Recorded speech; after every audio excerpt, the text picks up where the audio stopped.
ලෝකෙ හිටපු ශ්‍රේෂ්ඨතම පියානෝ වාදකයෙක්. තමන්ව පණ පිටින් වල්ලයි කියන මාරාන්තික බය නිසාම තමන්ගේ හදවත ශරීරයෙන් ගලවලා මත්පැන් බෝතලයක දාලා හංගන්න කිව්වොත් ඔයා විශ්වාස කරනවද? මේක ෆිල්ම් එකක් නෙමෙයි, මේක ඇත්තම කතාවක්. මේක ඉවරනකම් අහන්න අනිවාර්යෙන් වාට පුදුම හිතෙනවා. මේ කතාව ලෝක ප්‍රකට පියානෝ වාදක ෆෙඩරික් චොපින් ගැන. පියානෝවෙන් මුළු ලෝකයක්ම හොල්ලපු මේ ශ්‍රේෂ්ඨ මනුස්සයා මුළු ජීවිත කාලෙම ගත කරේ ලෙඩ ගොඩක් එක්ක. එයාට දරුණු ශ්වසන ආබාධ තිබ්බා. ඒ වගේම පාචනය දිගින් දිගටම බර අඩුවීමේ රෝගී තත්ත්වයන් තිබ්බා. ඔයාලට හිතා ගන්න පුළුවන්ද මේ තරම් දක්ෂ වැඩිහිටි පිරිමියෙක් වුණත් චොපින්ගේ බර කිලෝග්‍රෑම් 45ක්වත් තිබ්බේ නැහැ. 1849 වෙද්දී චොපින් දැනගෙන හිටියා තමන්ට තව වැඩි කාලයක් ජීවත් වෙන්න ලැබෙන්නේ නැහැ කියලා.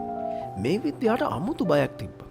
ඒ කියන්නේ තමන්ව නොදැනුවත්වම පණ පිටින් වල්ලයි වගේ කියලා බයක් තිබ්බා. ඒකට වෛද්‍ය විද්‍යාව කියනවා ටැෆෝෆෝබියා කියලා. ඉතින් මේ නිසා චොපින් මැරෙන්න කලින් එයාගේ වෛද්‍යවරයා වුණු ජින් වේලිය මහත්තයාගෙන් විශේෂ ඉල්ලීමක් කරා. ඒ තමයි තමන් මිය ගියාට පස්සේ අනිවාර්යයෙන්ම පශ්චාත් මරණ පරීක්ෂණයක් කරලා තමන්ගේ හදවත ශරීරයෙන් සම්පූර්ණයෙන්ම අයින් කරන්න කියන එක. චොපින්ගේ මරණයෙන් පස්සේ වෛද්‍යවරයා ඒ විදිහටම හදවත ගලවලා අරගෙන ඒක නරක් නොවෙන්න කොග්නැක් කියන සැර මත්පැන් වීදුරු බෝතලයක දාලා තදින් සීල් කරා. ඉතින් ඊට පස්සේ තමයි කතාවේ ත්‍රාස ජනකම හරිය පටන් ගන්නේ. චොපින් මේගේ ප්‍රංශයේ පැරිස් නුවරුණත් එයාගේ අන්තිම කැමැත්ත උනේ මේ හදවත එයාගේ මව්බිම වුණු පෝලන්තයට අරන් යන එක.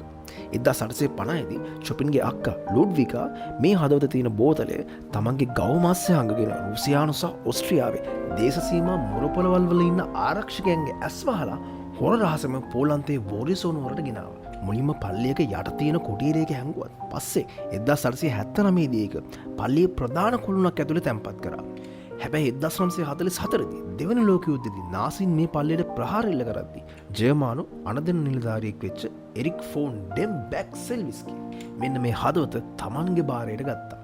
කොහොම හරි 1945 ඔක්තෝබර් 17 වෙනිදා ඒ කියන්නේ චොපින් මැරලා හරියටම අවුරුදු 96කට පස්සේ පාර දෙපස හිටපු දහස් ගණන් මිනිසුන්ගේ ආචාර මැද මේ හදවත ආපහු ඒ පල්ලියටම ගෙනල්ලා තියෙනවා. ඉතින් 2014 දී විද්‍යාත්මක රහසින් මේ කුළුණ විවෘත කරලා බලද්දී අවුරුදු 160කට පස්සෙත් චොපින්ගේ හදවත ඒ මත්පැන් බෝතලය ඇතුලේ සුරක්ෂිතව තියෙනවා දැක්කා.